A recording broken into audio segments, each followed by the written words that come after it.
بسم اللہ الرحمن الرحیم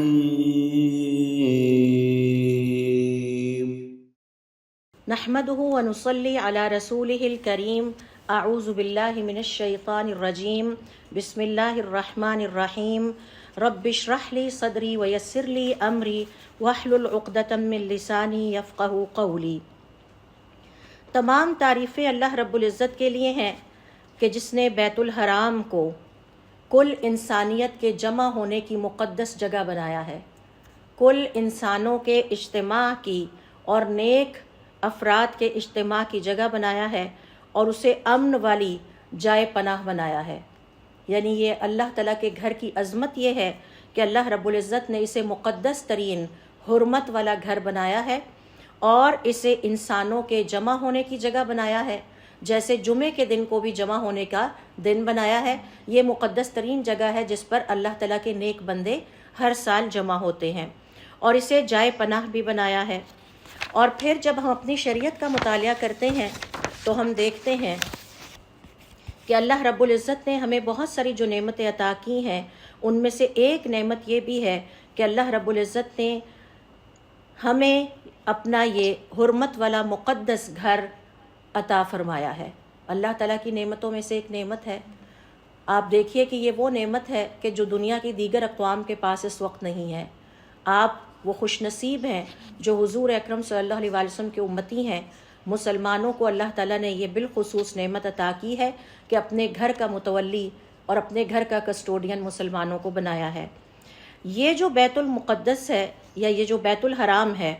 جو کہ اللہ رب العزت کا مقدس گھر ہے، جسے ہم بیت الحرام یعنی حرمت والا گھر بھی کہتے ہیں، ہم سب جانتے ہیں کہ ہم سب کا اس کے ساتھ تعلق بہت ہی گہرا ہے۔ ہم سب اپنی ہر نماز اسی کی طرف رخ کر کے ادا کرتے ہیں۔ تو گویا آپ چاہے بیت الحرام میں ہوں یا اپنے گھر کے اندر ہوں، آپ ہر وقت دن میں کم از کم 5 دفعہ کنفرم کرتے ہیں کہ آپ کا تعلق بیت الحرام کے ساتھ بہت گہرا ہے اور بہت مضبوط ہے۔ اور پھر دیکھیے کہ اس روئے زمین پر جو مسلمان بھی نماز ادا کرتا ہے، وہ اپنا رخ کس طرف کرتا ہے؟ بیت الحرام کی طرف کرتا ہے۔ تو اس بیت الحرام کی وجہ سے ہم اس بیت الحرام کے ساتھ بھی کنیکٹڈ ہیں، اور ہم آپس میں بھی انٹر کنیکٹڈ ہیں۔ ہم سب کا آپس میں ایک دوسرے کے ساتھ جو تعلق ہے وہ بیت الحرام کے ساتھ تعلق پر جا کے ختم ہوتا ہے۔ اور پھر بیت الحرام کی ایک اور عظمت کی جو پہلو ہے وہ یہ بھی ہے کہ ہر سال دنیا کے کونے کونے سے حاجی اور مسلمان اور عمرہ کرنے والے اس گھر کا رخ کرتے ہیں۔ اس روئے زمین پر کوئی اور عبادت گاہ ایسی نہیں ہے کہ جس کو گلوبلی لوگ وزٹ کرتے ہوں۔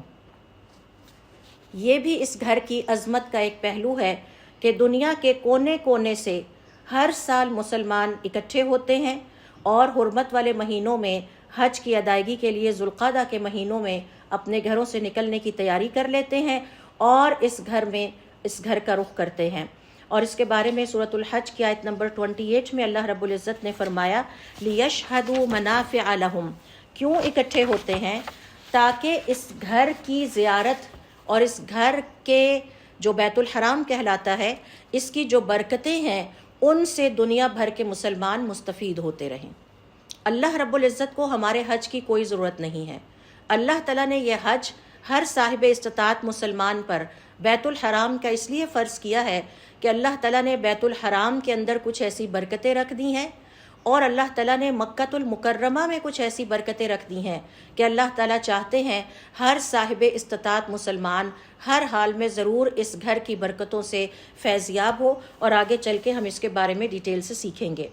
لہٰذا دنیا بھر کے مسلمان بیت الحرام کے ارد گرد اکٹھے ہوتے ہیں، وہاں ان کا آپس میں ایک دوسرے کے ساتھ تعارف ہوتا ہے،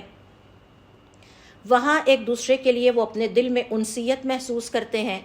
ہر کوئی ایک دوسرے کی مدد کرنے کی کوشش کرتا ہے، اور ہر مسلمان اپنے آپ کو اس امت کا حصہ محسوس کرتا ہے جہاں پر زبان کا فرق ختم ہو جاتا ہے، جہاں پر حسب و نسب کا فرق ختم ہو جاتا ہے، جہاں پر جغرافیائی حدود کا فرق ختم ہو جاتا ہے، اور جہاں پر ہر قسم کے فرق ختم ہو کے تمام افراد اپنے آپ کو ایک امت مسلمہ کا رکن تصور کرتے ہیں۔ آپ نے وہاں پر رشین مسلمان بھی دیکھے ہوں گے، انڈونیشین مسلمان بھی دیکھے ہوں گے، اور بہت سارے دیگر ممالک کے مسلمان بھی دیکھے ہوں گے، اور پھر آپ نے یہ بھی دیکھا ہوگا کہ وہ سب ایک ہی زبان میں تلبیہ پکارتے ہوئے اللہ کے گھر کی طرف روانہ ہوتے ہیں، اور اللہ تعالیٰ کے گھر میں بھی وہ ایک ہی زبان میں وہ تمام مناسک ادا کرتے ہیں جو اللہ تعالیٰ نے ہمیں ہماری شریعت کے ذریعے سے سکھائے ہیں۔ وہاں جا کر پتہ چلتا ہے بیت الحرام کے اندر کہ اب مسلمانوں کے آپس میں جو دنیا داری کے حوالے سے جو فرق تھے وہ ختم ہو گئے ہیں، بس ایک ہی فرق رہ جاتا ہے، اور وہ تقویٰ کا فرق ہے جسے اللہ تعالیٰ سمجھتے ہیں کہ کون کتنا متقی ہے۔ اور پھر اسی طرح سے دیکھیے کہ ایک ہی شریعت سب کی رہ جاتی ہے، ایک ہی زبان رہ جاتی ہے، ایک ہی جیسے مناسک رہ جاتے ہیں، حتیٰ کہ سب کو اپنے شرکیہ عقائد بھی ترک کرنے پڑتے ہیں، اور سب حضرت ابراہیم علیہ السلام کے دین کے مطابق، حضرت ابراہیم علیہ السلام کی سنت کے مطابق اللہ رب العزت کے گھر کا حج کرنے لگتے ہیں۔ اور ہم جانتے ہیں کہ حضرت ابراہیم علیہ السلام کی بہت ساری ایسی سنتیں ہیں، بہت ساری ایسی چیزیں ہیں کہ جن کو دین اسلام نے انڈورس کیا ہے۔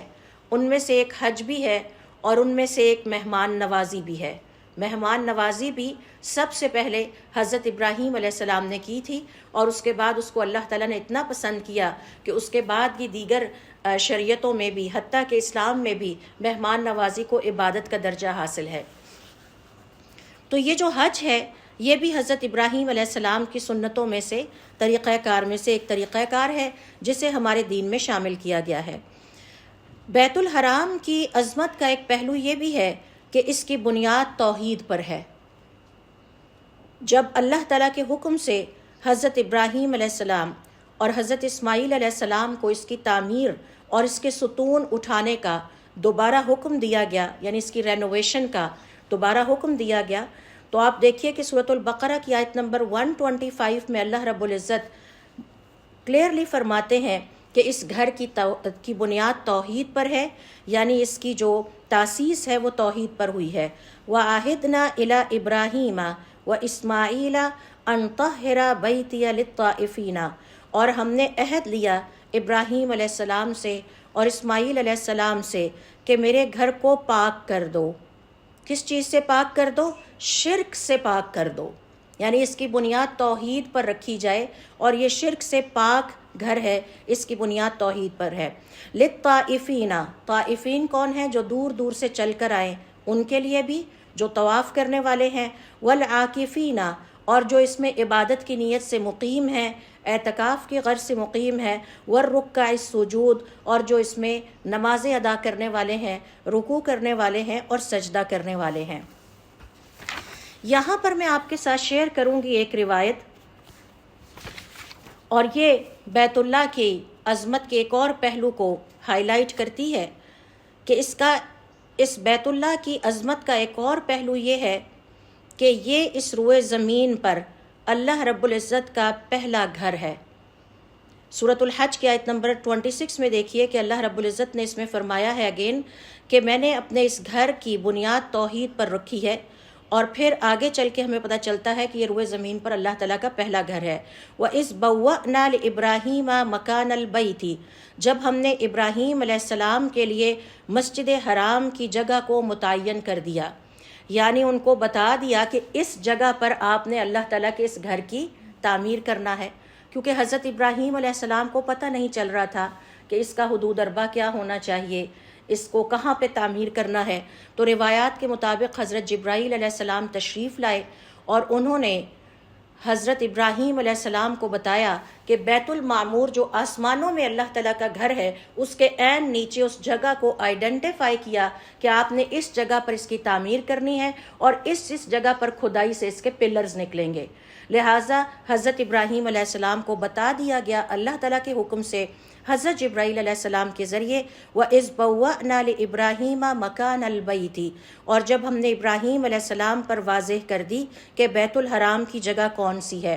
تو ساتھ ہی ان کو تاکید کر دی، ان سے عہد لے لیا، اللہ تشرک بی شیئا، میرے ساتھ کسی کو شریک نہ ٹھہرانا اس گھر کے اندر۔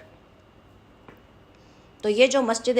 حرام اور بیت الحرام تم تعمیر کر رہے ہو، اب اس کی بنیاد توحید پر ہونی چاہیے، اور اس کے اندر میرے ساتھ کسی کو شریک نہ ٹھہرانا۔ وَطَهِّرْ بَيْتِيَ لِلطَّائِفِينَ، اور اسے پاک کر دو۔ ایک ہے فزیکلی اس کو پاک کر دو، اور ایک ہے معنوی طور پر اس کو پاک کر دو، یعنی فزیکلی اس کی اچھی صفائی بھی کر دو، اور معنوی طور پر یہ کہ شرک سے بھی اس کو پاک کر دو۔ لہٰذا یہاں پر اس گھر کے اندر جو یہ تعمیر ہو رہا ہے بیت الحرام، اللہ تعالیٰ کی عبادت کے علاوہ کسی اور کی عبادت نہیں ہونی چاہیے۔ تو یہاں سے بیت اللہ کی عظمت کا ایک پہلو یہ بھی نکلتا ہے کہ جو کہ ہمیں تاریخ کے مطالعے سے پتہ چلتا ہے کہ جب کبھی بھی کسی نے اللہ کے گھر کے اندر بیت الحرام کے اندر بت پرستی یا شرک کی کوشش کی ہے، اللہ تعالیٰ نے ایسے شخص کو سرے سے وجود سے ہی غائب کر دیا ہے اور اسے دردناک عذاب چکھایا ہے۔ اس حوالے سے حضور اکرم صلی اللہ علیہ وسلم کی ایک حدیث ہے جس سے ہمیں پتہ چلتا ہے کہ حضرت ابراہیم علیہ السلام کے بعد زمانہ قدیم میں عربوں کی تاریخ میں ایک شخصیت گزری ہے، عمرو ابن لحی الخزاعی، جسے کہ حضور اکرم صلی اللہ علیہ وسلم نے عذاب کی حالت میں دیکھا تھا معراج کی رات۔ اور اس کا قصہ یہ ہے جو کہ تاریخ کی کتابوں سے پتہ چلتا ہے کہ عمرو ابن لحی الخزاعی، اس کی کنیت ابو الاسنام تھی، بتوں کا باپ، کیونکہ اس نے یہ ناپاک جسارت کی۔ حضرت ابراہیم علیہ السلام کے بعد سب سے پہلے عربوں کو یا حضرت ابراہیم علیہ السلام کے فالوورز کو گمراہ کرنے والا یہ انسان تھا، اور اس نے یہ ناپاک جسارت کی کہ خانہ کعبہ یا مسجد حرام میں بت رکھوا دیے۔ یہی وجہ ہے کہ اس کو ابو الاسنام کہا جاتا تھا۔ یہ خزاعہ نامی قبیلے سے تعلق رکھتا تھا اور عرب کے سرداروں میں سے ایک سردار تھا، اور اس نے ابراہیم علیہ السلام کے دین حنیف میں سب سے پہلے چینجز کرنے والا، بدعتیں اور شرک داخل کرنے والا یہ انسان تھا، اور اس کی وجہ سے دیگر لوگ بھی مس گائیڈ ہوئے۔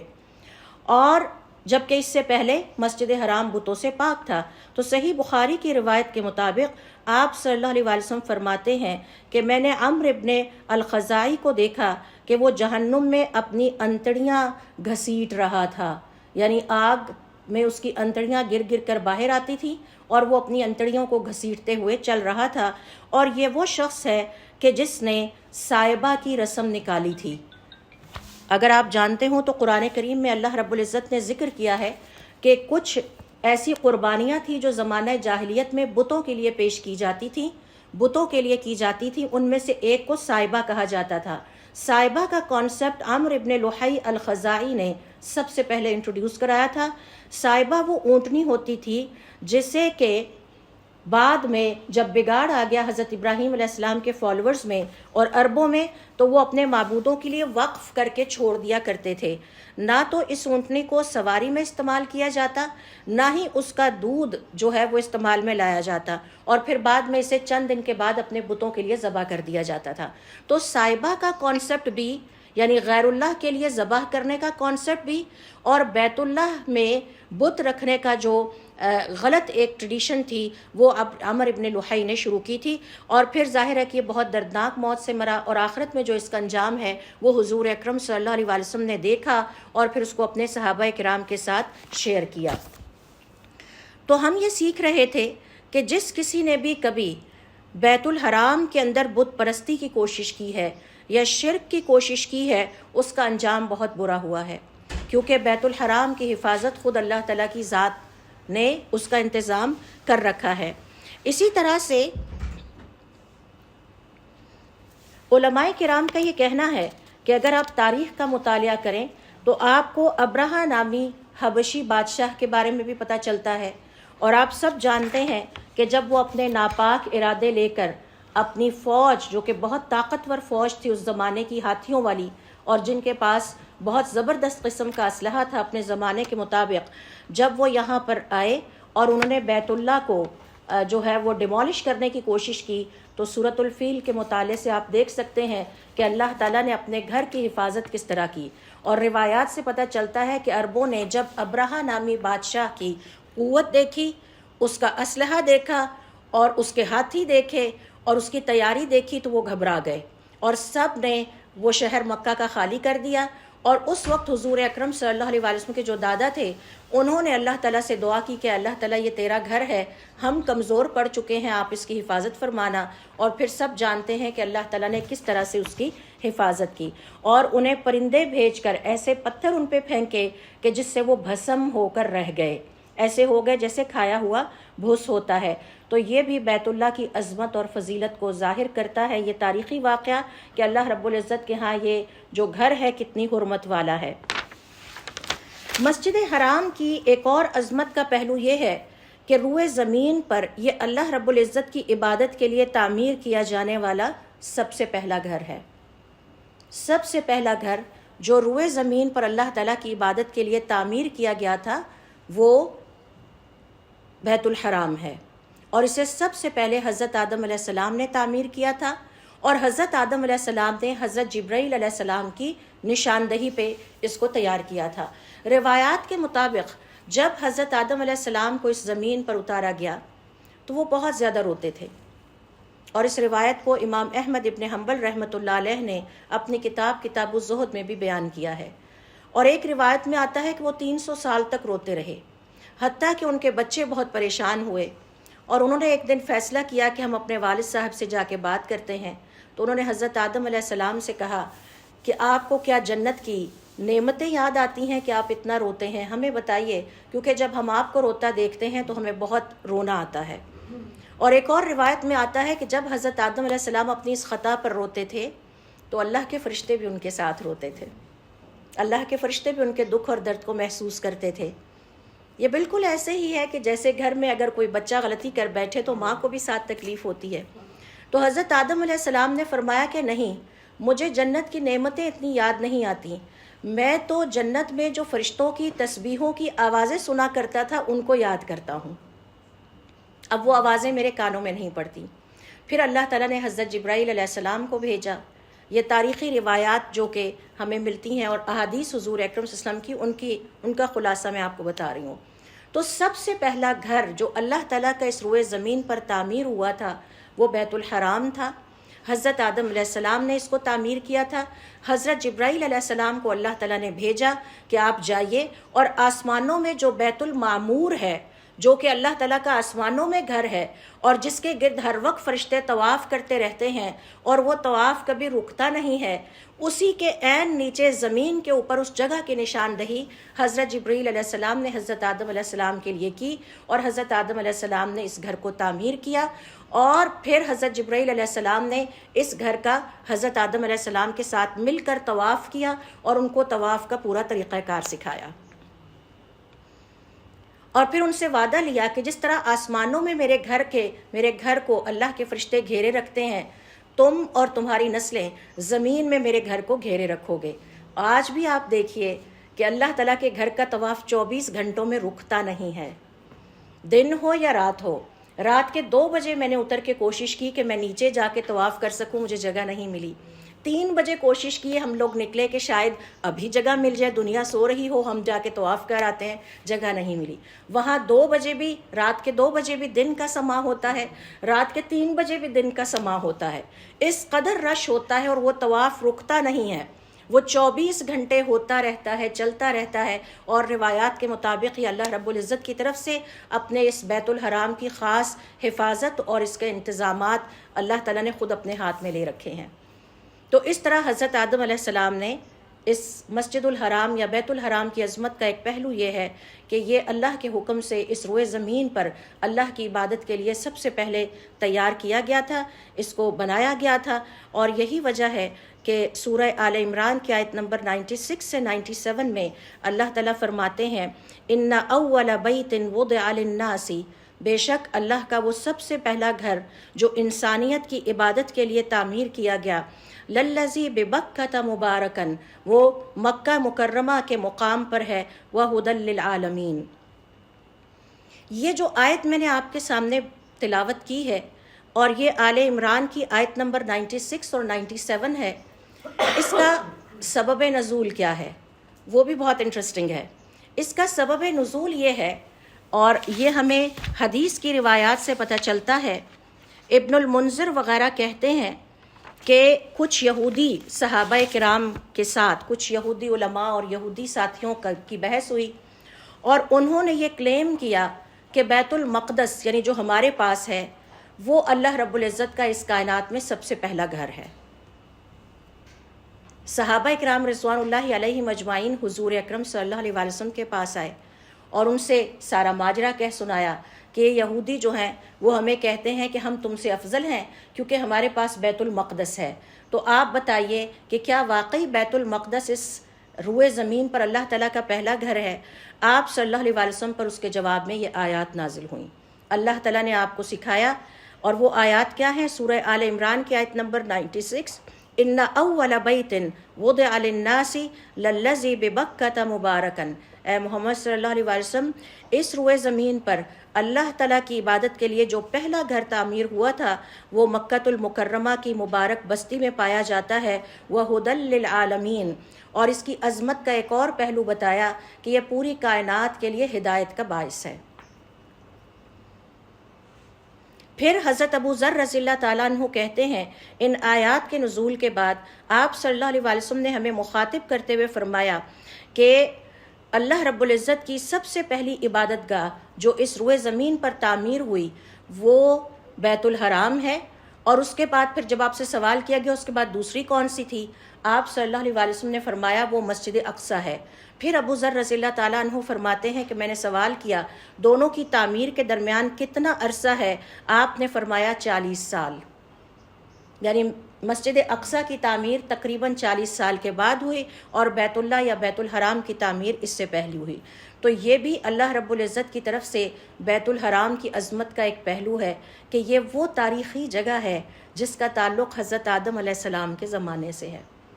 آج آپ دیکھیں کہ ہم بھاگ بھاگ کے جو ہے وہ ٹیکسلا میوزیم جاتے ہیں کہ ہم بڑی پرانی تاریخی چیزیں دیکھنے جا رہے ہیں۔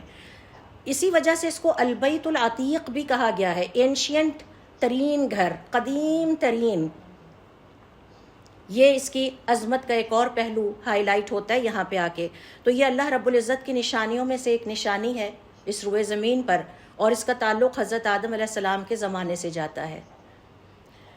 اب اللہ رب العزت نے خود قرآن کریم میں مسلمانوں کو بتا دیا کہ یہ زمین میں اللہ رب العزت کی پہلی مسجد ہے یا پہلی عبادت گاہ ہے، اور اسے بیت المقدس سے پہلے تیار کیا گیا اور اللہ رب العزت کی عظیم ترین نشانیوں میں سے ہے۔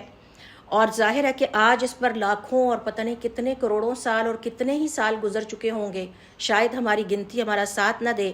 اور وہ آج بھی اللہ رب العزت کے حکم سے اور اللہ تعالیٰ کی حفاظت سے روئے زمین پر موجود ہے۔ توحید کا سمبل ہے، توحید کی علامت ہے، اور دنیا بھر کے مسلمانوں کے اجتماع کی جگہ ہے۔ حالانکہ کفار ہمیشہ اس بات کی کوشش کرتے رہے ہیں کہ کسی طرح سے خانہ کعبہ کو منہدم کر دیا جائے، بیت الحرام کو ختم کر دیا جائے۔ ابرہہ نے بھی یہی کوششیں کی، اور بھی کئی تاریخ میں ایسی کوششیں موجود ہیں، لیکن اس کے باوجود آج بھی یہ گھر کفار کے لیے چیلنج بنا ہوا ہے اور وہ اس کو ڈیمولش نہیں کر سکے۔ حتیٰ کہ انٹرنیشنلی میں نے ایسے ریسرچ پیپرز پڑھے کہ جس میں مسلمانوں کو یہ بھی ترغیب دی جاتی ہے کہ اسے آل سعود یا عربوں کی کسٹڈی سے نکال کے کسی اور مسلم کنٹری کی کسٹڈی میں دے دیا جائے۔ کبھی کہا جاتا ہے، ریسرچ پیپرز میں نے پڑھے ہیں، کہ اسے ترکی کی کسٹڈی میں دے دیا جائے، کبھی کہا جاتا ہے انڈونیشینز کے حوالے کر دیا جائے۔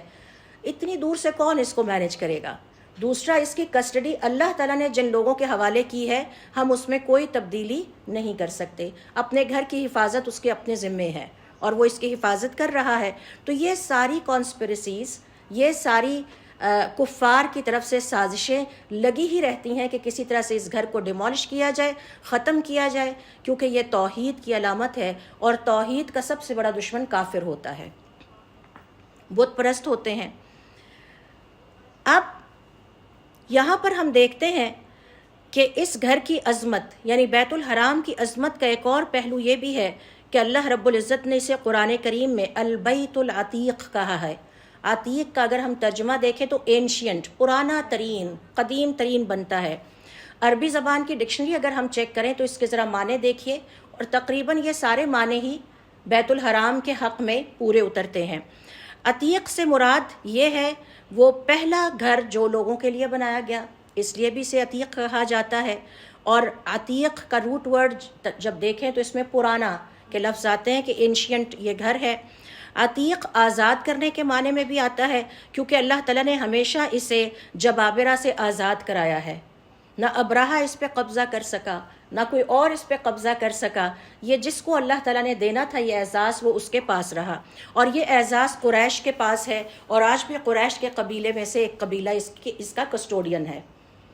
اللہ رب العزت نے قرآن کریم میں کسی انسانی قبیلے کا ذکر اس کے نام سے نہیں کیا، صرف قریش کا کیا ہے، کیونکہ قریش نے ہمیشہ سے اللہ تعالیٰ کے گھر کی حفاظت کی ہے. قریش پر پوری صورت اللہ تعالیٰ نے نازل فرما دی، اور کسی اور انسانی قبیلے کا ذکر ہمیں نہیں ملتا. قریشی جو تھے یہ حجاج کرام کو احرام مہیا کرتے تھے، ان کی رہائش کے دوران مفت کھانا مہیا کرتے تھے. آج بھی آپ جو وہاں دیکھتے ہیں کہ راستے میں لوگ کھانے پینے کا سامان حجاج کے لیے لے کے بیٹھے ہوتے ہیں، یا حرم شریف کے اندر قہوہ اور وہ اسی قبیلے سے تعلق رکھتے ہیں اور وہ اپنے خاندان کی روایت کو برقرار رکھے ہوئے ہیں. تو قریش کے ایک ہی قبیلے کے پاس اس کی کسٹڈی ہے، اور حضور اکرم صلی اللہ علیہ وسلم نے بھی اس کی چابیاں لے کے ان کو ہی دے دی تھی کہ آپ کے ذمے اللہ نے یہ ڈیوٹی لگائی ہے، یہ آپ کیجئے. خود اس کی چابیاں اپنے پاس نہیں رکھیں. پھر اسی طرح سے ڈکشنری سے پتہ چلتا ہے کہ اس کو عتیق اس لیے بھی کہا گیا ہے کہ جب حضرت نوح علیہ السلام کے زمانے میں عظیم طوفان آیا تھا تو اس وقت اللہ تعالیٰ نے اس کی حفاظت فرمائی تھی. ہر چیز ملیا میٹ ہو گئی تھی لیکن یہ بچا رہا تھا، تو اس لیے بھی اس کو عتیق کہا جاتا ہے کہ یہ بچ گیا تھا. تو بچنے کے معنی میں، پرانا ہونے کے معنی میں، اور آزاد کے معنی میں کہ یہ کسی کے ہاتھ نہیں لگ سکا، یہ کسی کے ہاتھ نہیں لگ سکا. تو علماء کرام کا یہ کہنا ہے کہ یہ برکت والا گھر ہے، اسے اللہ رب العزت نے مبارکن کہا ہے، اس سے برکتیں پھوٹتی رہتی ہیں. اور اس کی برکتیں یہ ہیں کہ اس کے گھر میں جو طواف کرنا ہے اللہ کے گھر میں، اس کا اجر و ثواب بہت زیادہ ہے. یہ گناہوں کا کفارہ ہے. آپ اس کو وزٹ کرتے ہیں تو آپ کو پتہ ہے حج کی فضیلتوں میں سے ایک یہ ہے کہ گھر ایسے واپس آئیں گے جیسے آج ہی ماں نے دوبارہ پیدا کیا ہے. سارا نامہ اعمال صاف کر دیتا ہے، اور اس میں نیکیوں کا اجر کئی گنا بڑھا دیا جاتا ہے، یہ بھی ہم دیکھتے ہیں. اور پھر اس میں برکت بھی بہت ہے. جو لوگ وہاں پر جاتے ہیں وہ اس بات کی عموماً گواہی دیتے ہیں کہ وہاں جا کے ہماری بیماریاں ختم ہو گئی تھیں، وہاں جا کے تو اس گھر کی برکتوں میں سے ایک برکت ہے، صحتیں بہتر ہو جاتی ہیں. پھر اسے وَہُدًى لِّلْعَالَمِينَ کہا گیا ہے. اس کی برکتوں میں سے ایک برکت یہ ہے کہ یہ جہان والوں کے لیے، کل جہان والوں کے لیے ہدایت کا باعث ہے. یعنی کل جہان میں تمام مسلمان اس کی طرف رخ کر کے اپنی نماز ادا کرتے ہیں، اپنی عبادتوں میں اس کو محور اور مرکز بناتے ہیں. اور ہر مسلمان اپنے دل میں یہ خواہش رکھتا ہے کہ زندگی میں کم از کم ایک دفعہ یا جتنی دفعہ ہو سکے وہ ضرور اللہ کے گھر کی زیارت کرے، خواہ وہ عمرے کی شکل میں ہو، خواہ وہ حج کی شکل میں ہو. اور اس سے ان کے اندر ان کی اسپرچول گروتھ پاسبل ہوتی ہے، اور وہ اپنے آپ کو اپنے ایمان میں پہلے سے زیادہ بہتر پاتے ہیں. اور یہ بھی آپ نوٹ کیجئے گا کہ اس کا گھر کی زیارت کی پیاس ختم نہیں ہوتی. حالانکہ وہ کوئی بہت گرین ایریا نہیں ہے،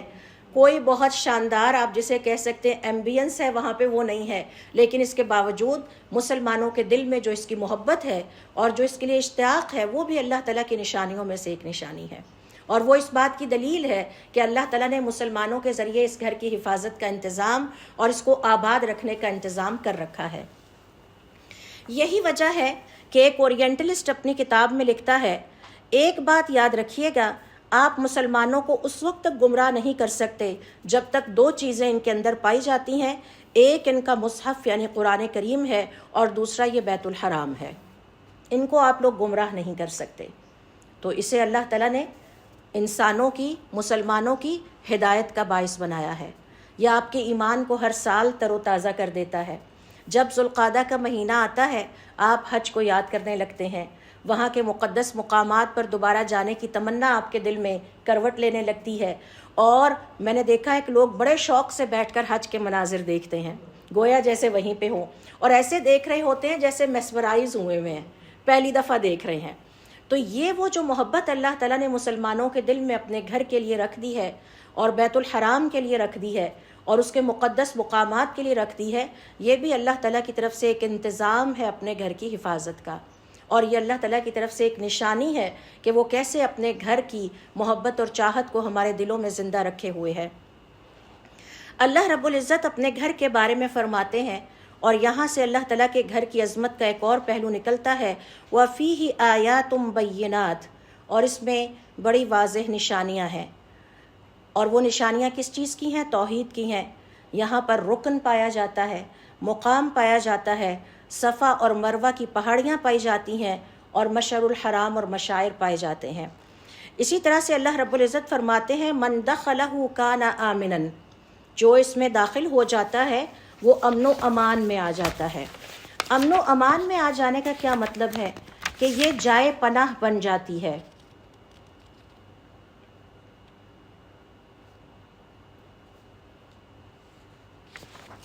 جائے پناہ کیسے بن جاتی ہے؟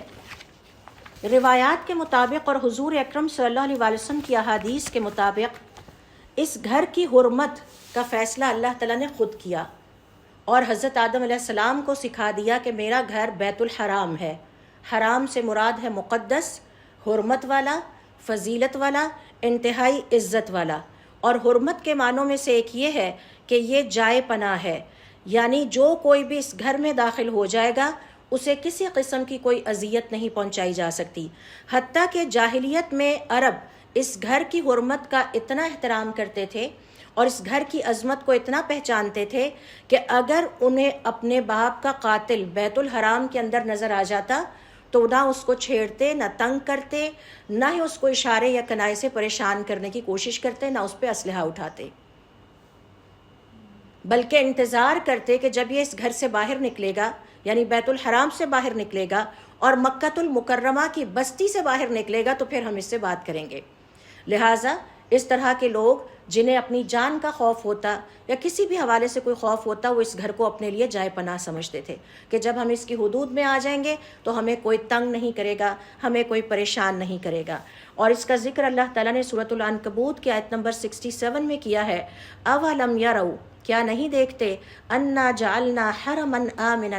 ہم نے اس بیت الحرام کو امن والی جگہ بنا دیا ہے، یہاں کسی کو کوئی خوف نہیں ہے، آپس کے لڑائی جھگڑے، اذیت، ہر چیز یہاں ختم ہو جاتی ہے۔ وَيُتَخَطَّفُ النَّاسُ مِنْ حَوْلِهِمْ، اور لوگ یہاں پر اکٹھے ہو کے آتے ہیں۔ حتیٰ کہ شریعت کے احکام کے مطابق اور حضرت آدم علیہ السلام کے زمانے سے یہ احکام ہے کہ یہاں پر شکار نہیں کیا جائے گا۔ تو آپ دیکھیں کہ آپ جب وہاں بیٹھے ہوں گے آپ کے پاس برڈز اتریں گے، وہ برڈز بھی بڑے بے خوف ہوتے ہیں،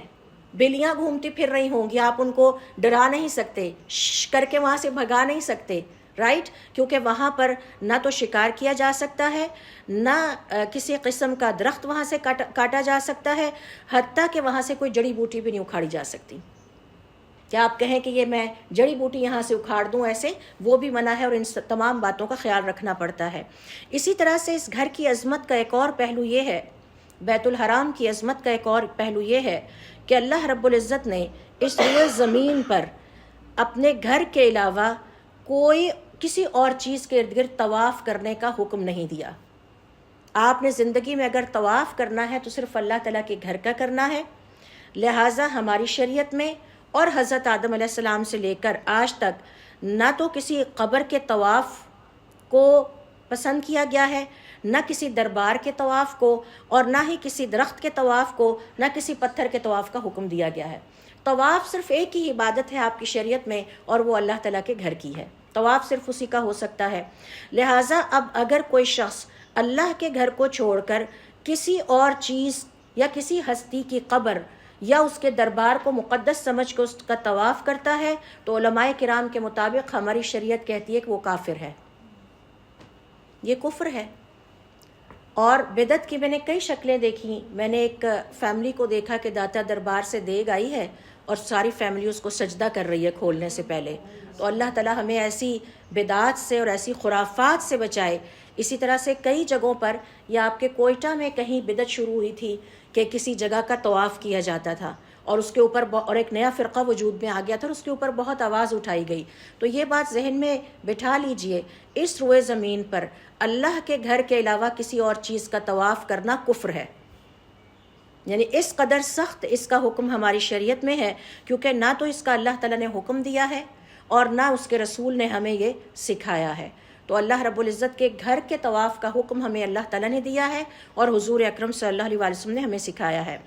بیت الحرام کے عظمت کا اندازہ اس بات سے بھی لگائیے کہ اللہ رب العزت نے امت مسلمہ پر واجب کر دیا ہے کہ ہر سال اس کے حج کا انتظام ہوتا رہنا چاہیے۔ یہ واجب ہے کہ ہر سال اس کے حج کا انتظام ہوتا رہنا چاہیے، اور اس امت کے وہ افراد جو استطاعت رکھتے ہیں ان پر زندگی میں کم از کم ایک دفعہ حج کرنا فرض ہے۔ سورہ آل عمران کی آیت نمبر 97 دیکھیے، جس میں اللہ رب العزت حکم دیتے ہیں وَلِلَّهِ عَلَى النَّاسِ حِجُّ الْبَيْتِ، اور اب اللہ تعالیٰ کا حق یہ ہے کہ اللہ کے گھر کا حج کیا جائے۔ من استطاع الیہ سبیلا، جو اس کی طرف جانے کا مال رکھتا ہو، ہمت اور طاقت رکھتا ہو، وہ جائے۔ لہٰذا علماء کرام کا یہ کہنا ہے کہ پوری امت مسلمہ پر اس کا حج کرنا فرض کفایہ ہے۔ ہر سال یہ فرض کفایہ ہے، یعنی اگر وہاں پر کسی سال حاجی نہیں جاتے تو میں اور آپ ہم سب بھی اس کے جو ہے وہ ذمہ دار ہے کہ کیوں اللہ کے گھر کا حج رکا۔ تو پھر سن لیجئے جملہ کہ ہر سال اس کے گھر کا حج کرنا اور اللہ کے گھر کا یعنی بیت الحرام کا طواف کرنا امت مسلمہ پر فرض کفایہ ہے، اور جن کو اللہ تعالیٰ نے استطاعت دی ہے زندگی میں ایک دفعہ ان پر حج کرنا فرض عین ہے۔ اگر اتنا مال پوزیس کرتے ہیں، اتنی ہمت اور طاقت ہے، تو پھر اس گھر کا ایک دفعہ زندگی میں حج ضرور کیا جائے۔ حضور اکرم صلی اللہ علیہ وسلم اپنی ایک حدیث میں فرماتے ہیں کہ اللہ رب العزت کا ارشاد ہے کہ اگر میں کسی شخص کو مال میں وسعت عطا کروں اور صحت کی حالت میں اس پر 5 سال گزر جائیں اور وہ میرے گھر کی طرف نہ آئے تو اللہ تعالیٰ اس سے ناراض ہیں۔ تو اس سے علماء کرام کا کہنا ہے کہ اگر ہمارے پاس مال میں وسعت 5 سال تک رہے اور پھر ہمیں اللہ تعالیٰ صحت بھی عطا کیے رکھے تو 5 سال بعد پھر دوبارہ ایک حج ضرور کر لینا چاہیے یا عمرہ کرنا چاہیے، اور پے در پے حج اور عمرہ کرنے کی بہت زیادہ فضیلت بیان کی گئی ہے۔ پھر اسی طرح سے دیکھیے بیت الحرام کا ایک اور عظمت کا پہلو یہ ہے کہ اللہ رب العزت نے اس کے حج میں، اس کے طواف میں اور بیت الحرام کی زیارت میں بہت سارے فائدے رکھ دیے ہیں ہمارے لیے، جس سے ہمیں اپنے آپ کو محروم نہیں کرنا چاہیے۔ اللہ تعالیٰ کو ہم انسانوں کے حج کی ضرورت نہیں ہے،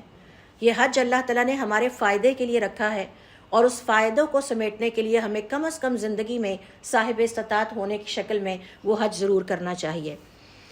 پھر اسی طرح سے علماء کرام کا یہ کہنا ہے کہ اللہ رب العزت نے اس کے حج کے لیے شوق اور رغبت بھی دلائی ہے۔ سورۃ البقرہ کی آیت نمبر 152 دیکھیے، وَإِذْ جَعَلْنَا الْبَيْتَ مَثَابَةً لِلنَّاسِ، ہم نے اس گھر کو انسانوں کے جمع ہونے کی، اجتماع کی جگہ بنا دیا ہے۔ یعنی ہر سال یہ اللہ رب العزت کے اس گھر کی زیارت کے لیے، حج کے لیے تمام علاقوں سے روانہ ہوتے ہیں، اور اس گھر کی زیارت ایک دفعہ کرنے کے بعد، حج کرنے کے بعد بھی ان کے دل میں اس کے لیے شوق اور چاہت میں کمی نہیں آتی۔ یہ بھی بیت الحرام کی عظمت کا ایک پہلو اجاگر کرتی ہے۔ پھر دیکھیے بیت الحرام کی عظمت کا پہلو یہ بھی ہے کہ اللہ رب العزت نے ہماری شریعت میں جس شخص نے استطاعت کے باوجود اپنی زندگی میں حج نہیں کیا اس کو کافر کہا ہے۔ اللہ تعالیٰ نے کافر کہا ہے، یعنی اگر کسی شخص کے پاس ساری زندگی اتنا مال تھا اور اتنی صحت تھی کہ وہ کم از کم زندگی میں ایک حج کر جاتا، لیکن اس کا انتقال ہو گیا اور اس نے وہ حج نہیں کیا، اور وہ قدرت رکھتا تھا، تو اللہ تعالیٰ نے ایسے شخص کو کافر کہا ہے۔ کہاں کہا ہے؟ سورہ آل عمران کی آیت نمبر 97 دیکھیے، جس میں اللہ تعالیٰ فرماتے ہیں حج کی آیت بیان کر کے، وَمَن كَفَرَ، اور جس نے حج نہ کر کے کفر کیا، فَإِنَّ اللَّهَ غَنِيٌّ عَنِ الْعَالَمِينَ، تو اللہ تعالیٰ کو ان جہانوں کی کوئی ضرورت نہیں ہے۔ لہٰذا علماء کرام کا یہ کہنا ہے کہ جس کسی نے حج بیت اللہ کو واجب نہیں سمجھا، حالانکہ وہ صاحب استطاعت تھا، اور اسے ترک کر دیا، تو اس کے کافر ہونے میں کوئی شک نہیں۔ یعنی جس کا یہ عقیدہ تھا، جس کا یہ بیلیف تھا کہ نہیں کوئی ضرورت نہیں ہے حج کرنے کی، تو ایسا شخص جب انتقال کرتا ہے تو وہ کفر کے زمرے میں ہے، اور اس پر مسلمانوں کا اجماع ہے۔ اور جس کسی نے سستی میں اس کو چھوڑا،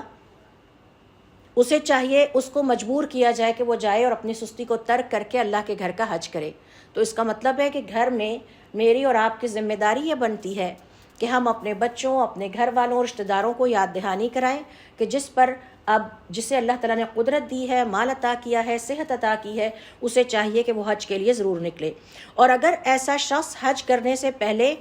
مر جائے تو علماء کرام کا یہ کہنا ہے کہ اس کے ترکے میں سے اتنا مال نکال لیا جائے جس کے ذریعے سے کسی اور کو اس کے لیے حج کے لیے بھیجا جائے۔ یعنی ایک شخص تھا، اس کو قدرت حاصل تھی، وہ حج کر سکتا تھا، سستی کرتا رہا یہاں تک کہ انتقال ہو گیا۔ اب اس کے انتقال کے بعد اس کے ترکے میں سے اتنا مال نکالا جائے، اس کے وارثوں کو چاہیے نکالیں اور نکال کے کسی کو اپنے اس بزرگ کی طرف سے حج کرنے کے لیے بھیجیں اگر کسی نے سستی کی ہے۔ حج بدل آپ اس کو کہہ سکتے ہیں۔ علی رضی اللہ تعالیٰ عنہ کہتے ہیں حضور اکرم صلی اللہ علیہ وسلم کا ارشاد ہے، من ملک زادا وراحلتا، جس کے پاس زاد راہ ہے اور سواری ہے، ولم یحج بیت اللہ، اور اس نے پھر بھی اللہ کے گھر یعنی بیت الحرام کا حج نہیں کیا، تو اب اللہ تعالیٰ کو اس بات کی کوئی پرواہ نہیں ہے کہ وہ یہودی مرے یا عیسائی مرے، گویا وہ ملت مسلمہ سے خارج ہے، رائٹ۔ اور یہ سورہ آل عمران کی آیت نمبر 97 کی تفسیر میں علماء کرام نے اور فقہاء نے بحث کی ہے، وَلِلَّهِ عَلَى النَّاسِ حِجُّ الْبَيْتِ مَنِ اسْتَطَاعَ إِلَيْهِ سَبِيلًا، اب اللہ تعالیٰ حکم دے رہے ہیں کہ اللہ کا حق یہ ہے لوگوں پر کہ اب وہ اس گھر کا حج کریں جس کے پاس بھی قدرت ہو اس گھر کا، بیت الحرام کا حج کرنے کا۔ وَمَنْ كَفَرَ، اور جو اس بات کو ماننے سے انکار کر دے، فإن اللہ غنی عن العالمین، تو اللہ تعالیٰ نے حج کے منکر اور بیت الحرام کی زیارت کے منکر کو کافر کہا ہے۔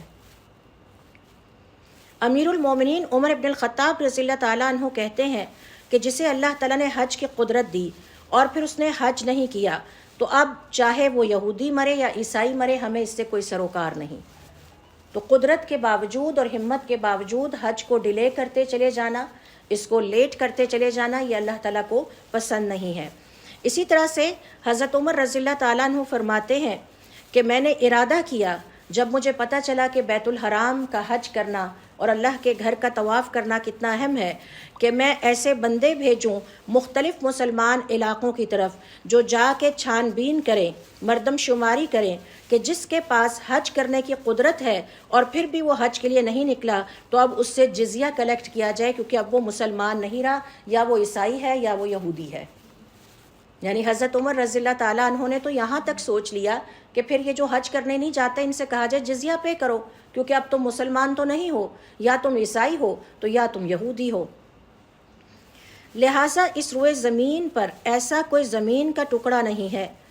کہ جس کی زیارت کے لیے، اور ایسی کوئی مسجد اور عبادت گاہ نہیں ہے جس کی زیارت کے لیے ہماری شریعت میں اتنا ایمفیسس کیا گیا ہے، اور اس سے بھی بیت الحرام کی عظمت کے بارے میں ہمیں پتہ چلتا ہے۔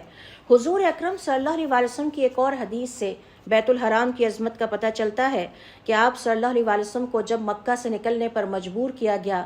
تو ظاہر ہے کہ وہ آپ کا ہوم ٹاؤن تھا، اپنے وطن سے کس کو پیار نہیں ہوتا۔ آپ صلی اللہ علیہ وسلم خانہ کعبہ کے دروازے پر آئے، اس کا کنڈا اپنے ہاتھ میں پکڑا اور فرمایا، واللہ انکی لخیر ارض اللہ، خدا کی قسم تم اس روئے زمین کا بہترین ٹکڑا ہو، یعنی جس ٹکڑے کے اوپر اللہ کا گھر واقع ہے اور پھر جس ٹکڑے پر مکۃ المکرمہ کی بستی ہے، وَأَحَبُّ أَرْضِ اللَّهِ إِلَى اللَّهِ، اور اللہ تعالیٰ کو محبوب ترین زمین کا ٹکڑا ہو، وَلَوْلَا أَنِّي أُخْرِجْتُ مِنْكَ، آج اگر زبردستی مجھے یہاں سے نہ نکالا جاتا، لَمَا خَرَجْتُ، تو میں تمہیں چھوڑ کر کبھی یہاں سے نہ جاتا۔ تو حضور اکرم صلی اللہ علیہ وسلم زمین کے اس ٹکڑے سے جس پر بیت الحرام واقع ہے شدید محبت رکھتے ہیں۔ اللہ تعالیٰ اس زمین کے ٹکڑے سے شدید محبت رکھتا ہے، اور اللہ تعالیٰ اپنے گھر کی حفاظت کی ذمہ داری خود لیے ہوئے ہے، تو اس سے بھی بیت اللہ کی عظمت کے بارے میں ہمیں پتہ چلتا ہے۔ پھر اسی طرح سے بیت اللہ کی عظمت کے بارے میں یہ بھی پتہ چلتا ہے کہ روایات کے مطابق عرب کے بت پرست بھی اسے بیت اللہ ہی کہا کرتے تھے، اس کا تب بھی نام بیت الحرام تھا۔ وہ بھی اس بات کا یقین رکھتے تھے کہ کوئی اللہ ہے جس کا یہ گھر ہے، اور وہ اس کی حرمت کا بھی پورا خیال رکھتے تھے۔ آپ کو پتہ ہے جنگجو قوم تھی، لوٹ مار مچانے والی قوم تھی، لیکن اللہ کے گھر میں جب داخل ہو جاتے اور مکۃ المکرمہ میں داخل ہو جاتے تو اپنی ذاتی دشمنیاں اور عداوتیں رکھ دیا کرتے تھے۔ اور ذوالقعدہ کے مہینے کو ذوالقعدہ اس لیے کہا جاتا ہے کہ اس مہینے میں عرب اپنے ہتھیار ڈال دیا کرتے تھے، رکھ دیا کرتے تھے، آپس کی تمام جنگوں کو روک دیا کرتے تھے۔ تو روایات سے پتہ چلتا ہے کہ زمانہ جاہلیت میں حضور اکرم صلی اللہ علیہ وسلم کی بعثت سے پہلے بھی کفار اس کو بیت اللہ اور بیت الحرام کے نام سے پکارتے تھے، اور اس کی حرمت اللہ تعالیٰ نے قائم کی، دین کا حصہ بنایا۔ یہی وجہ ہے کہ اس کی حرمت اور عزت اور عظمت کا خیال رکھنا ہمارے اوپر بھی اسی طرح سے فرض ہے۔ مسلمانوں کو تا قیامت اس کا محافظ بنا دیا ہے، اب یہ مسلمانوں کی کسٹڈی میں ہے۔ جنت سے اتارے گئے دو اہم پتھر حجر اسود اور مقام ابراہیم عہد آدم اور دور ابراہیمی سے اب تک یہاں پر موجود ہیں۔ تاریخی روایات سے پتہ چلتا ہے جنہیں ہمارے مفسرین نے بیان کیا ہے، اور کتابوں کی صحیح احادیث کی کتابیں ہیں، ان سے پتہ چلتا ہے کہ بیت الحرام کی عظمت کا ایک پہلو یہ بھی ہے کہ اس میں جنت سے اتارے گئے دو پتھر پائے جاتے ہیں، جن میں سے ایک کو ہم حجر اسود کے نام سے پہچانتے ہیں اور ایک کو ہم مقام ابراہیم کے نام سے پہچانتے ہیں، اور ان پتھروں کا زمانہ بھی گوز بیک ٹو حضرت آدم علیہ السلام، یعنی اس قدر قدیم نشانیاں ہیں یہ اللہ رب العزت کی اس دنیا میں۔ پھر اسی طرح سے دیکھیے بیت اللہ کی عظمت اس بات سے بھی اجاگر ہوتی ہے کہ دنیا کے مقدس ترین پانی کا چشمہ زمزم بھی خانہ کعبہ کے قریب ہی ہے، بیت الحرام کے قریب پایا جاتا ہے، اور یہ زمین پر پایا جانے والا، روئے زمین پر پایا جانے والا بہترین پانی ہے، خیر المائی، بہترین پانی، بہترین گھر اور بہترین پیغمبر اور بہترین فرشتہ حضرت جبرائیل علیہ السلام۔ تو آپ دیکھیے کہ اس سے بیت الحرام کی عظمت مزید بڑھتی چلی جاتی ہے۔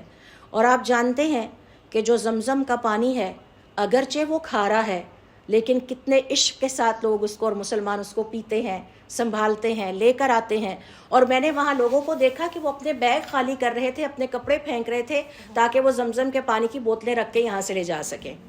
یعنی ان کی باقی بلونگنگز ایک طرف ہیں، وہ زمزم کے پانی کے لیے اتنے پاگل تھے کہ دیر تک ہمارے پاس یہ پانی پاکستان جا کے رہے۔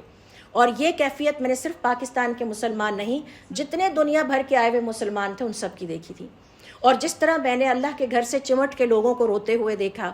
اور جو کیفیت وہاں پر انسان پہ ہوتی ہے، یعنی میں پرسنلی پریشان تھی کہ مزدلفہ کی رات کیسے گزرے گی کہ جس میں سر پہ چھت بھی نہیں ہوگی، تو میں نے دیکھا وہاں کسی کی کوئی ہوش نہیں ہوتی، نہ کوئی کسی کی طرف دیکھتا ہے، ہر کوئی اپنے رب کے ساتھ اتنا مگن تھا کہ کسی کو کوئی سمجھ نہیں آ رہی تھی کہ ہمارے ارد گرد کون ہے، خواتین ہیں کہ مرد حضرات ہیں، یعنی ایسا وہاں پر انسان سما دیکھتا ہے۔ یہ سب اللہ رب العزت کی نشانیاں ہیں۔ کون ہے جو دلوں میں، اللہ اپنے بندوں کے دلوں میں اس طرح سے محبت بیت الحرام کے لیے ڈالے اور ان مقدس مقامات کے لیے ڈالتا ہے جو بیت الحرام کے ارد گرد اور اس کے اندر موجود ہیں۔ تو یہ جو زمزم کا پانی ہے، اس کے بارے میں ابن عباس رضی اللہ تعالیٰ عنہما فرماتے ہیں، زمانہ جاہلیت میں ہم اسے جسمانی قوت کے لیے استعمال کیا کرتے تھے، ہم اپنے بچوں کو، اہل و عیال کو لاتے اور اس سے پانی پلاتے، اور جب تک مکہ والے یہ پانی اپنے گھر والوں کو پلاتے رہے، مکہ والوں کے ساتھ کسی مقابلے میں کوئی سبقت نہیں لے جا سکا، یعنی مکہ والے کبھی ہارے نہیں۔ اور جب انہوں نے زمزم کا پانی ترک کیا تو یہ کمزور ہوتے چلے گئے۔ تو یہ بھی ایک بیت اللہ کے گھر کی عظمت کو اجاگر کرنے والی بات ہے۔ اسی طرح سے دنیا کے مقدس ترین پانی کا چشمہ زمزم خانہ کعبہ کے قریب ہے۔ یہ اللہ کا وہ گھر ہے جہاں درجات بلند ہوتے ہیں، کسی اور جگہ جا کر درجات اتنے بلند نہیں ہوتے، گناہ معاف ہو جاتے ہیں اور دنیا بھر کے نیک بندے وہاں پر اکٹھے ہو جاتے ہیں۔ ظاہر ہے کہ انسان کے اندر نیکی کا کوئی پہلو پایا جاتا ہے تو وہ اپنا گھر بار چھوڑ کے، بھاری پیسہ خرچ کر کے، اپنے گھر کو ایک لمبے عرصے کے لیے چھوڑ کے وہاں جاتا ہے اور اللہ کی خاطر جاتا ہے، اور اپنی تمام محبوبات نفس کو ترک کر دیتا ہے، اپنا اچھا لباس بھی ترک کر دیتا ہے، وطن بھی ترک کر دیتا ہے، خوشبو بھی ترک کر دیتا ہے، اپنے گھر کی سکون کو بھی ترک کر دیتا ہے اور اپنے رب کے گھر میں پہنچ جاتا ہے۔ ابن حجر فتح الباری میں لکھتے ہیں، حضرت اسماعیل علیہ السلام اور حضرت ابراہیم علیہ السلام جب اس گھر کی تعمیر کر رہے تھے تو حضرت ابراہیم علیہ السلام نے اس وقت اپنے بیٹے کو حکم دیا کہ وہ وادی میں جائے اور پتھر تلاش کرنے کے لیے نکلے۔ وہ وادی میں نکل گئے۔ اس وقت جبرائیل علیہ السلام حجر اسود لے کر حضرت ابراہیم علیہ السلام کے پاس آئے اور انہیں بتایا کہ یہ زمین میں موجود تھا، لیکن طوفان نوح کے وقت اس کو اٹھا لیا گیا تھا، اللہ تعالیٰ نے اس کو محفوظ کر لیا تھا۔ حضرت اسماعیل علیہ السلام جب واپس آئے تو انہوں نے اپنے والد صاحب کے ہاتھ میں یہ پتھر دیکھا اور پھر پوچھا کہ ابا جان یہ آپ کے پاس کہاں سے آیا؟ تو حضرت ابراہیم علیہ السلام نے جواب دیا، جس نے مجھے تمہارا اور اس مبارک پتھر کا اور تمہارے پتھروں کا محتاج نہیں بنایا، یعنی ان کے پتھر آنے تک اللہ رب العزت نے یہ بہترین پتھر حضرت ابراہیم علیہ السلام کو عطا کر دیا تھا۔ بیت اللہ کی عظمت کا ایک پہلو یہ بھی ہے کہ یہ مسلمانوں کا قبلہ بھی ہے۔ مزدلفہ اور مشعر الحرام جیسے مقدس مقامات بھی اس کے ارد گرد پائے جاتے ہیں۔ حضرت آدم علیہ السلام کو جب اللہ تعالیٰ کے حکم سے یہ کہا گیا کہ آپ اس گھر کی تعمیر کریں تو انہوں نے مختلف جگہوں سے اس کے تعمیر کے لیے پتھر اکٹھے کیے، اور روایات کے مطابق پتہ چلتا ہے کہ حضرت آدم علیہ السلام نے وہاں پر جو مختلف جو پہاڑیاں تھیں، کوہ ہرا، کوہ لبنان، طور زیتون اور طور سینا، یہاں سے اور جودی سے پتھر اٹھائے۔ اور آپ کو پتہ ہے کہ یہ ساری جو چوٹیاں ہیں یہ بہت سگنیفیکنٹ ہیں اسلام کی ہسٹری میں اور قرآن کریم کی ہسٹری میں، اور اللہ تعالیٰ نے ان میں سے کچھ کی قسم بھی کھائی ہے۔ تو یعنی مبارک ترین پتھر اکٹھے کر کے 5 کے قریب حضرت آدم علیہ السلام نے اٹھائے اور اللہ کے گھر کی تعمیر کی، یہاں تک کہ جب اس کے آثار مٹ گئے تو حضرت ابراہیم علیہ السلام نے اس کو دوبارہ سے اللہ تعالیٰ کے حکم پر تعمیر کیا۔ پھر اسی طرح سے اس گھر کی عظمت کا اندازہ اس بات سے بھی لگائیے کہ روایات سے یہ پتہ چلتا ہے کہ جبل لقمان بیت الحرام کے قریب وہ پہاڑی ہے کہ جس جگہ، اور کہتے ہیں کہ یہ جگہ عرفہ اور عرفات بھی ہے، کہ اللہ تعالیٰ نے آدم علیہ السلام کی پشتوں سے ان کی اولادوں کو نکال کر یہاں پر ان سے عہد الست لیا تھا۔ اور اس کے لیے دیکھیے سورۃ الاعراف کی آیت نمبر 172 اور 173، جب آپ صلی اللہ علیہ وسلم نے یہ واقعہ اپنے صحابہ کرام کے ساتھ شیئر کیا اور سورۃ الاعراف کی آیت نمبر 172 اور 173 کی تلاوت کی، تو پھر آپ نے اس کی مزید تشریح کرتے ہوئے فرمایا، اور میں اس وقت یہاں کھڑا تھا اور میں اس وقت یہاں کھڑا تھا۔ یعنی عہد الست جب لیا گیا تھا، جب حضرت آدم علیہ السلام کی پشت سے تمام انسانیت کو نکالا گیا تھا اور اللہ تعالیٰ نے ان سے وعدہ لیا، الست بربکم، کیا میں تمہارا رب نہیں ہوں؟ تو سب نے کہا بلا، کیوں نہیں؟ تو آپ سے نے فرمایا میں اس وقت اس جگہ پہ کھڑا تھا، اور وہ عرفات کا مقام ہے۔ تو یہ بھی مسجد حرام ہی کے پاس ہے۔ مسجد حرام کی عظمت کا اندازہ اس بات سے بھی لگائیے کہ یہاں ادا کی جانے والی ایک نماز کا اجر و ثواب 1,00,000 نمازوں کے برابر ہے۔ 1,00,000۔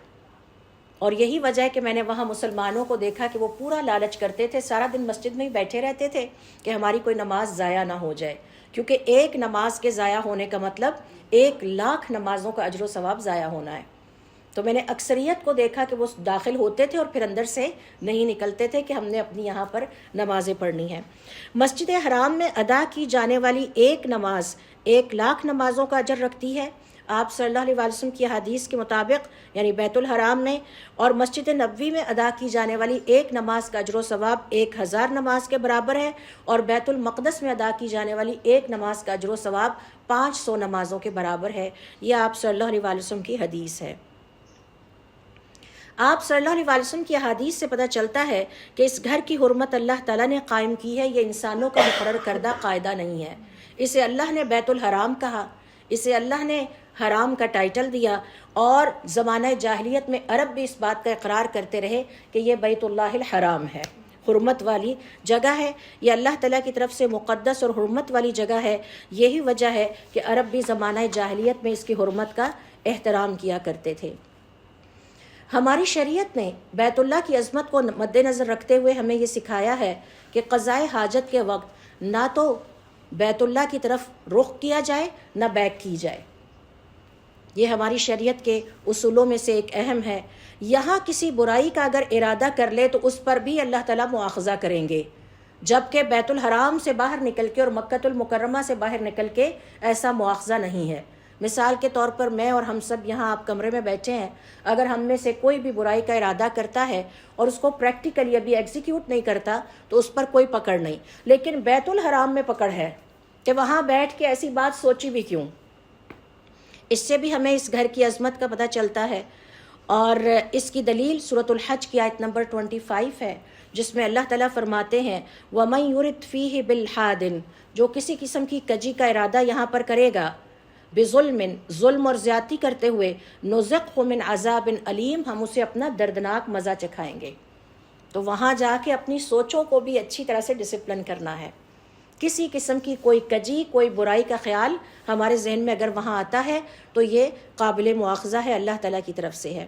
حضرت عطا سے روایت ہے کہ آپ صلی اللہ علیہ وسلم نے فرمایا